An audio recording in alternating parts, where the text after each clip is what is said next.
All right. Good morning, everybody. Can you hear me? Yeah. Okay. Let's go ahead and get started with a prayer. I know we got a few people still filtering in, but it's about time to get started. Dear Lord, we thank you for this day and thank you for letting us wake up and come together this morning in this building and learn more about your word and worship together with our brothers and sisters. We ask that you keep these thoughts in our hearts as we move through the week and help us to learn a little bit and be able to put it towards our lives and help us in our Christian walk. In your son's name we pray. Amen. All right. So we're talking about Joshua. We have been for the last couple weeks. For those of you who haven't been here, we started with Joshua chapter 1, I think 3 or 4 weeks ago, and we've been working up to it. And we made it all the way to chapter 3 so far, so if you hadn't been here, you can probably catch up to us real quick if you just do a quick read. We're going to be starting in chapter 3 today. We've already talked about how Joshua was chosen for the leader of Israel, why he was chosen, what his qualifications were, what they picked him for. We talked about the spies and Rahab going in and scouting out the land, and how the reaction of the children of Israel was much different than the last time they sent those spies out. They appear to be ready to go into the promised land. They appear like they believe that God can take care of them. And so the spies have gotten back here at the end of chapter 2, and going into chapter 3, it's time to move out. Okay, we're about to go across the Jordan. Then Joshua rose early in the morning, and they set out from Shittim, and they came to Jordan, he and all the people of Israel that lodged there before they passed over. Now, what does all the people of Israel here mean? Okay, because a lot of people can get confused about this part. We talked about it a little bit in chapter 1, but if you guys turn to chapter 1, verses 12 and 14, remember they had a plan, okay? And the plan was for only the fighting men to go across Jordan to actually go start, fighting and conquering the land.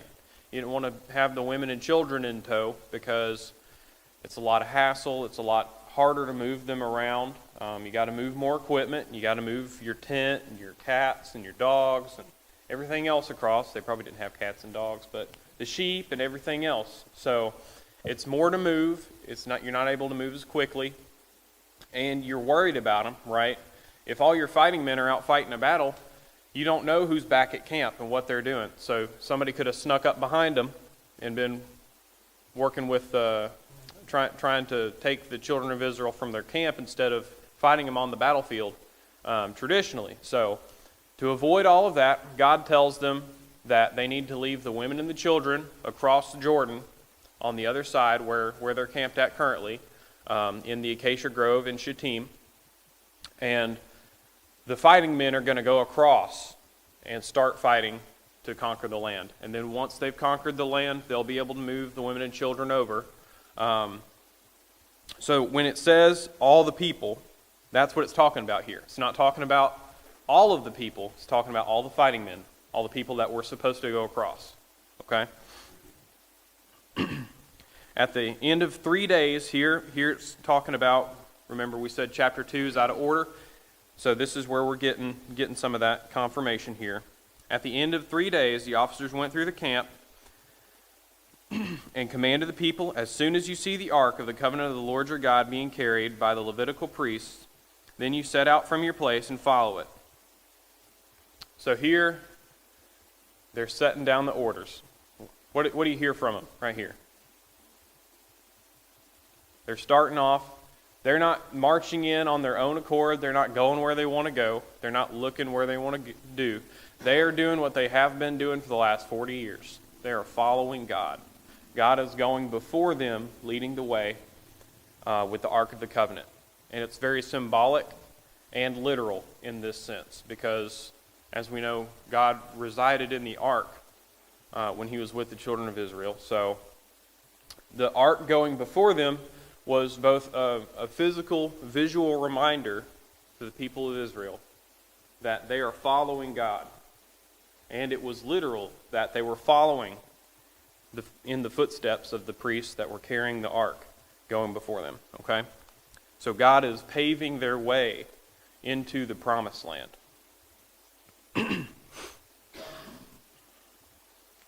Verse 3. Oh, we're in verse 4. Sorry. Yet there shall be a distance between you, about 2,000 cubits. Does anybody know how far 2,000 cubits is? It's about half a mile, okay? Because a cubit's about 1.5 feet, give or take. And so they would have been following about a half a mile behind the Ark of the Covenant. Now, that's a pretty good ways to just follow somebody. When's the last time you guys followed somebody half a mile away? It's not easy to see what's going on or to keep up with them, right? It's a very far separation. Does anybody have any ideas why they're following that far behind? Frank? Oh, why would God tell them to stay that far back from the Ark of the Covenant? Because the ark was also the ark. God didn't want them too close to it because of what was inside. Right. It's part of the things that we see with the ark usually. When we talk about David reclaiming the ark and when Uzzah touches it, right, and he dies. So the children kept this separation from the ark out of respect and out of fear for the power of God and just the fact that he commanded it, right? They're not supposed to get close to it. They're not supposed to look at it directly. It's going to be covered up like it always is when it's being transported. The only people that are going to be close to it are the Levites, the people who are supposed to be close to God and close to the ark, okay? So they're falling back about half a mile. And do not come near it, in order that you may know the way you shall go, for we have not passed this way before. So just like the cloud in the desert, and just like the pillar of fire, the ark is going before them to lead the way so they know how to get to Israel in the best way to cross. Joshua said to the priests, "Take up the ark of the covenant, pass before the people." So they took up the ark of the covenant and went before the people. Verse 7 here, the Lord speaks to Joshua and tells Joshua, gives him another reassurance. Okay? We see this in chapter 1, where God starts off talking to Joshua and he says, "I'm going to take care of you just like I took care of Moses." And we see this here again told to Joshua right before they start doing the important part of the work. Okay? Now, we haven't seen Joshua, we've seen Joshua talking with God in chapter 1, but we haven't seen Joshua actually doing any kind of works like Moses or any kind of miraculous signs, right? It's just him giving orders and relaying the message of God to the children of Israel. So there's this mental separation in the children of Israel's mind, right, between Moses' connection with God and Joshua's connection with God, because they haven't seen God working through Joshua directly. And if we learned anything from Exodus through Deuteronomy, it's that the children of Israel are very visual learners. Okay, they don't draw conclusions very easily beyond what they're seeing in front of them, and sometimes not even then. So God is reassuring Joshua here that he is going to give him the same type of visual and observable connection to God, just like Moses did, so that the people are more willing and they're more willing to follow him, and they're not questioning his authority over them, and they're not questioning his authority to God, okay? Or in relation to God, that God is speaking through him. Just like I was with Moses, so I will be with you. Verse 8, and as for the command to the priest to bear the ark of the covenant, when you come to the brink of the waters of the Jordan, you shall stand still in the Jordan. And Joshua said to the people of Israel, Come here and listen to the words of the Lord your God. And he said, Here is how you shall know the living God is among you, and that he will without fail drive out from before you the Canaanites, Hittites, Hivites, the Perizzites, the Girgashites, Amorites, and the Jebusites. Behold, the ark of the covenant of the Lord of the earth is passing before you over the Jordan. Now therefore take 12 men from the tribes of Israel, each tribe a man, and when the soles of the feet of the priests bearing the ark of the Lord of the earth shall rest in the waters of the Jordan, they shall be cut off from flowing, and the waters coming down from above shall stand in one heap. Okay? So he's telling them what's about to happen.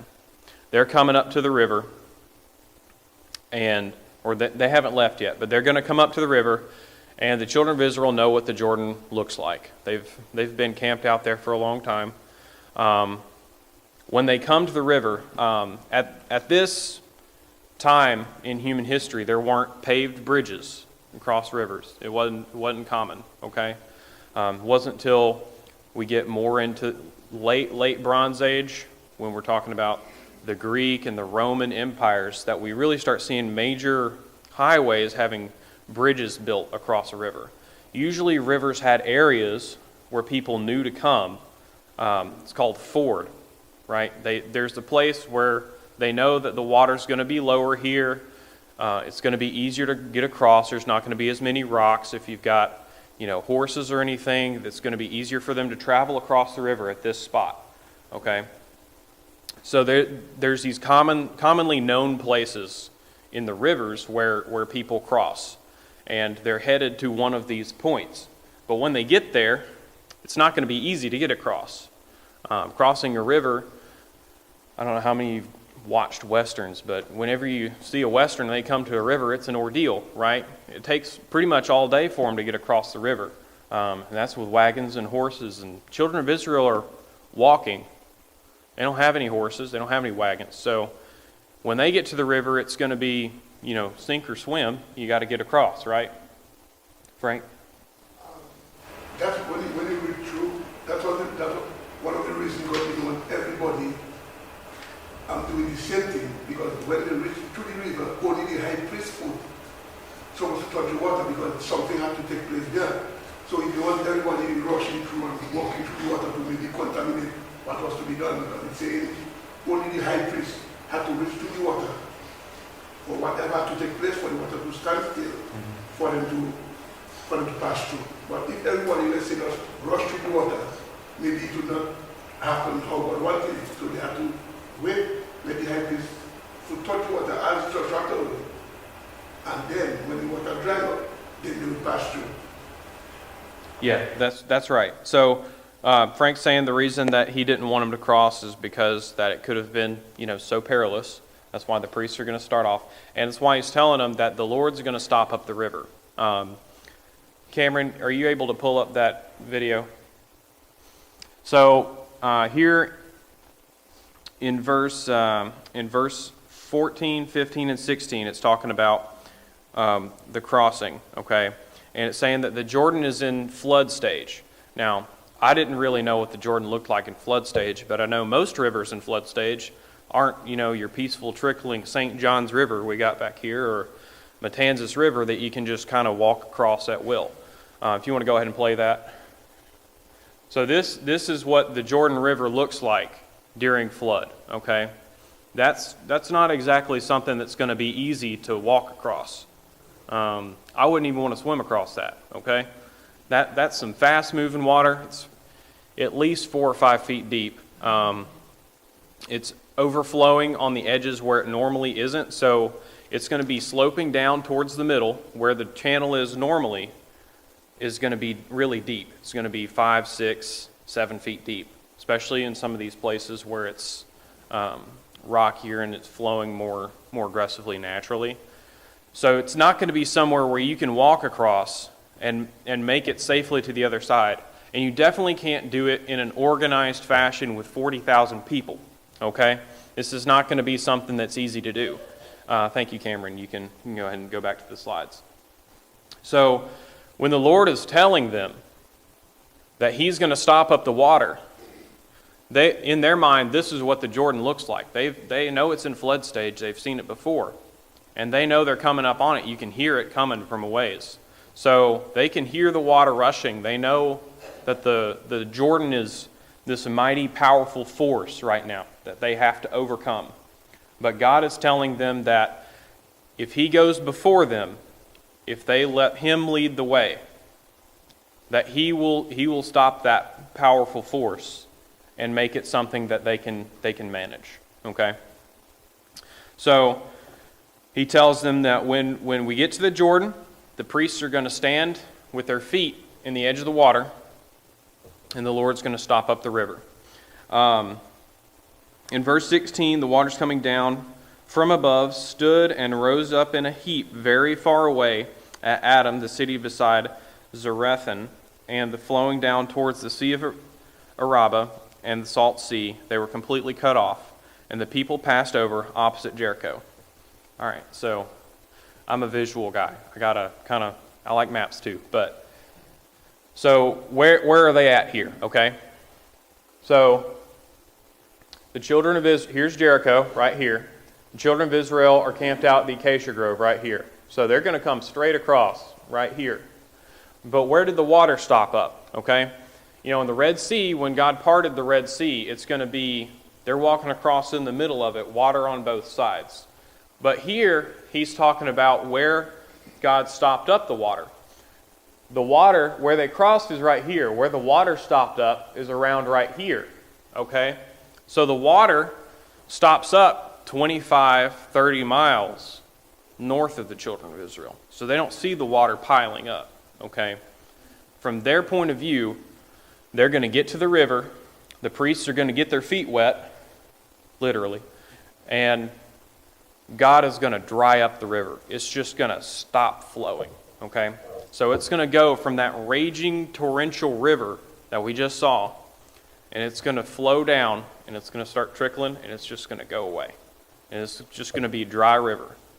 You can see the riverbed, but there's not going to be any water left in it because it's all running down to the Dead Sea. So they've got plenty of room to cross, okay? It's not like a 4 feet wide channel they're trying to walk across, okay?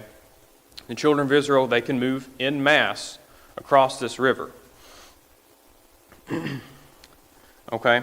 So he stops it up that far, and then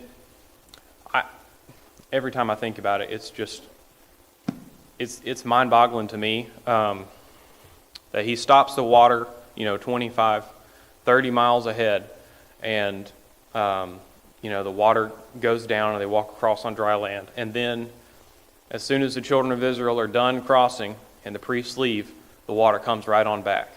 I can't even begin to wrap my head around the amount of awe that would put in me to see. I mean, just reading about it is pretty amazing to me, right? Just to try and think about what God is doing here, because you saw that river.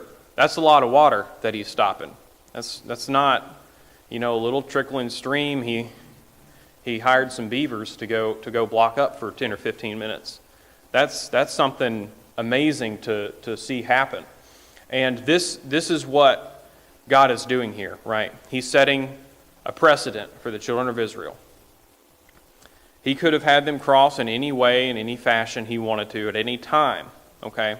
But I think one of the reasons he had them cross at this time, and this is my opinion, okay? It's not scriptural, but I think one of the reasons he had them cross at this time was just to display his power to them, to say, I am going before you, I'm going to be with you while you're fighting, and this is who I am. This is what I can do, okay? Jesse? Yeah, to that point, but God himself said that. He said, I will show you that the living God is among you. I find that interesting, given all that he had already shown them, and that they had seen the living God among them, as you pointed out, for 40 years. So it just makes me wonder, why do you think God still felt that they were lacking in their faith and trust in him in some sense, and then can that in any way apply to today? Do we ever still feel like we need God to show us something? And, it's just interesting. It's fascinating. Yeah, and I think too, to that point, God going through all of these extra steps, to show the children of Israel He can do what He's saying He's going to do, and that He's not someone to be trifled with or ignored or to be doubted, right? The fact that He's going through all these extra steps to prove that to the children of Israel, I think it's just one more reason He's trying to set them up for the ultimate success, because they've been here before and they failed miserably, right? They chickened out right at the gates of the promised land. And so God, when they come back the second time, He's saying, look, I'm going to give you every reason that you could possibly want to believe that I'm going to do what I'm going to say I'm going to do. And I think that you're right, Jesse, that this is very important, to the children of Israel and to God, that they get in to the promised land at this time. Frank? Obviously, you could see the same miraculous taking place. God only said, I was with Moses part the Red Sea, even the same with fresh water. So you see, it's like two different people for the same scenario. They stopped the river, so they would pass, they stopped the Red Sea, and Moses could go through. Because He said He built them both. Yeah, and pointing out too, this is the second time. It's not going to be the last, because we see it in the New Testament. This is the second time, third time, I guess. Actually, I forgot to include Noah here. It's the third time that God chooses water as the medium for His people to pass through in order to enter into their promise, or the promised land. Okay? We have Noah being saved in the ark. We have the children of Israel crossing the Red Sea, entering the promise of freedom. And we have the children of Israel crossing over Jordan, across through Jordan, into the promised land.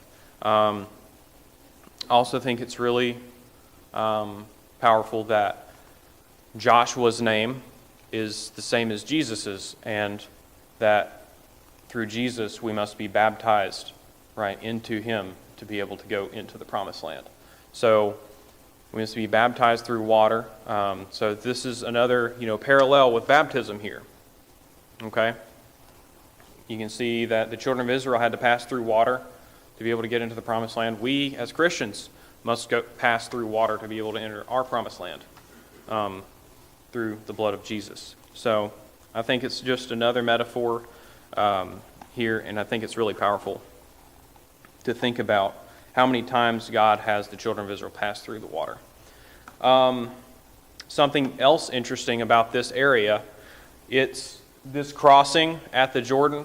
It's not confirmed by the Bible, but it's assumed, because this was the most popular crossing of the Jordan in this region, that this would have been the same area that Jesus was baptized in when He crosses over Jordan, across from Bethany in the New Testament to be baptized by John. This would have been around the same area where John was baptizing. It might not have been the exact spot, but I think it's kind of neat to think about how Jesus was baptized here, and we start with the start of children of Israel. They had to be ushered through the water as well to get into the promised land. And this is also the most likely place that Elijah crossed when he was taken up into heaven.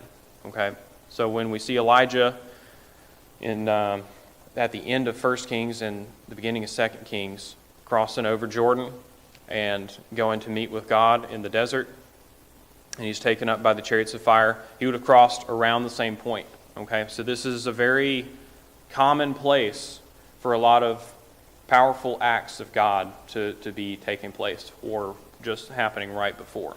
Okay? But, it's not confirmed it happened in the exact spot, but it's around the same area just because of how popular of a crossing this was. When all the nation had finished passing over the Jordan, the Lord said to Joshua, "Take 12 men from the people, from each man a tribe." And He commanded them, saying, "Take 12 stones from here, out of the midst of Jordan, from every place where the priest's foot stood firmly, and bring them over with you and lay them down in the place where you lodge tonight." And then Joshua did it, okay? So we have 12 men that have been selected from each tribe. They're each going to get their favorite rock from the middle of the river, and then they're going to take these stones with them to their camp tonight, okay? And one of the, we'll see later, I think it's towards the end of chapter 4 here, we see that they're camping at Gilgal, okay? We don't know where these stones are. This region in modern times has been, heavily developed, so we're not really sure exactly what pile of stones, were made here.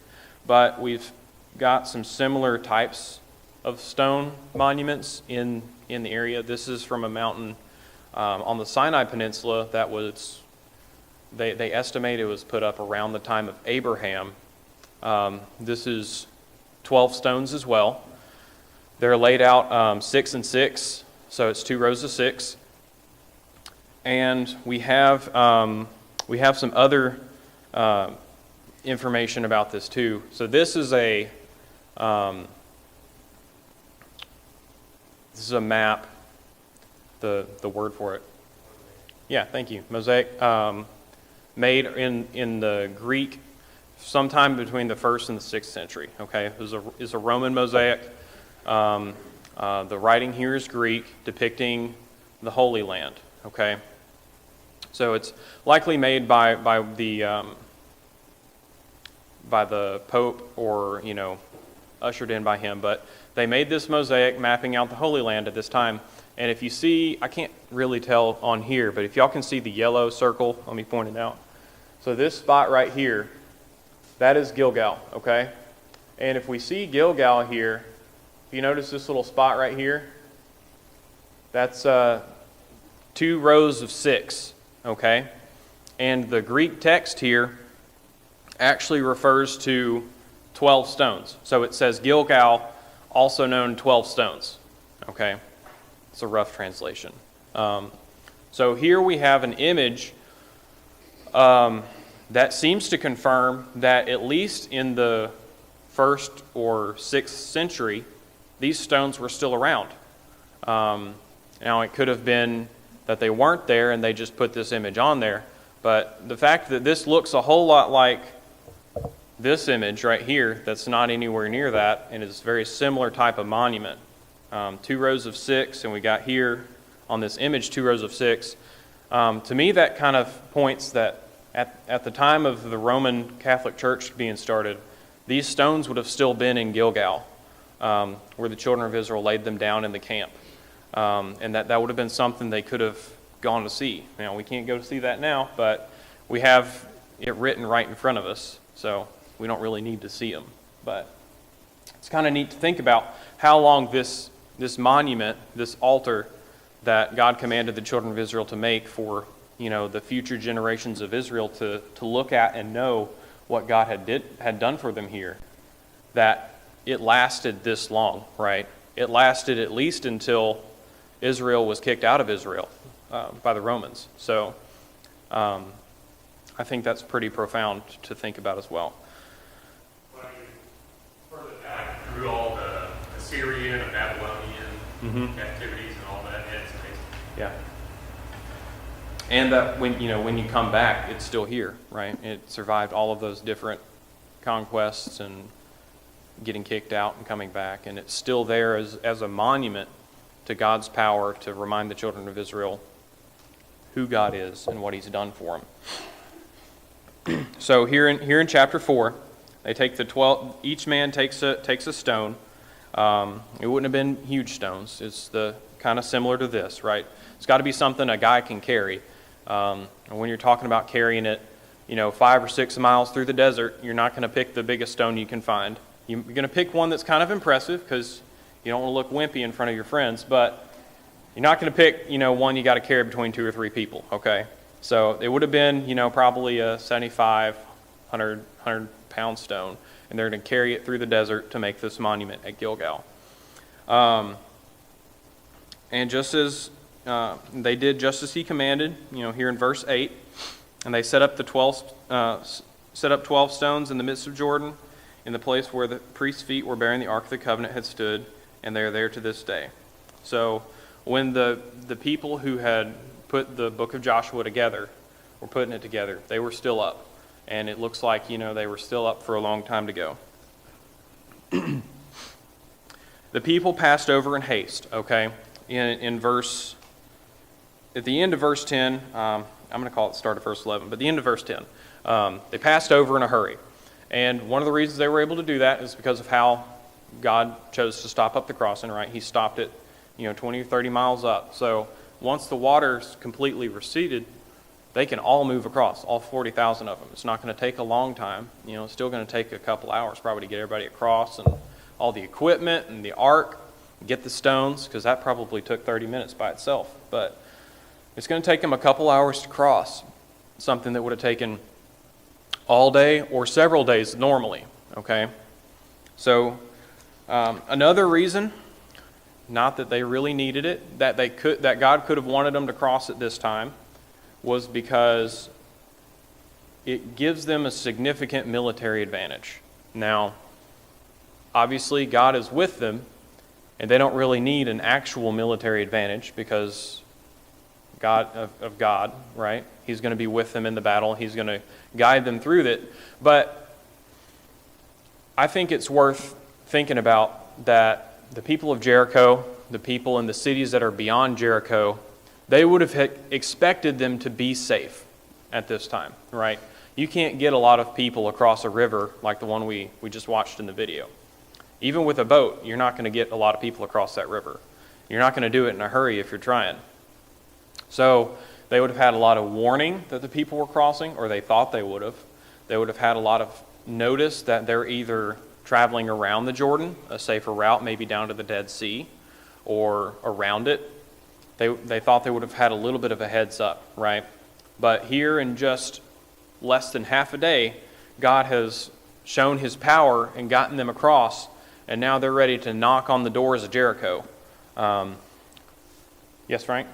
When we read the scripture, Jordan River was nothing to play with.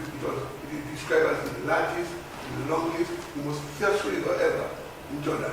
So the reason why God told them to take this stone, for them to show their generation, like they would say, let's say you have kids and certain things, you tell your kids, you say, but Daddy, how did you do that? Because Jordan River is so fierce and serious. They would always ask, how did you get this stone from Jordan? So then they would know something serious had to take place for you to get that stone, because it was not easy. That's why God told them to take the stone in the middle, because it was not easy to even enter Jordan, fire to get stone out of Jordan. So the generation before would know, but tell us how that was done now. Because when we look at Jordan, we know people don't want to play like Jordan River. So how would we get the stone in the middle of Jordan River? Yeah. So, it's one of those things where you would have never been able to do something like it again, and that's why he had them get those stones. It's worth noting too, I think, that it was a lot more than 40,000 who passed over. It was 40,000 who were ready for war. It was just the men that were counted that were ready for war. Yes, and we do know that the women and children would have been still back at the Acacia Grove from Joshua 1, but it is important to think about that they would have had auxiliary people. You got to have your cooks, people to work on weapons, people to watch the, any war horses if you have them. They probably wouldn't have. Any kind of traveling supplies. They had donkeys carrying equipment, anything like that. They would have had to get all of that across. So, it's not just 40,000 guys in a mad rush across the river. It's a lot more than that, but 40,000 of them were ready to fight. And I think at this point they would have been ready to fight in a literal sense, as in they would have also had their gear on. So it's important to think about that when they're crossing too. It would have been all that extra weight. If you're trying to cross a river like that, covered in armor and carrying a heavy sword, you probably wouldn't have made it far swimming. These men who were of war age would not have witnessed the miracle God did in Egypt. No, they would not have. They needed to see this. So God is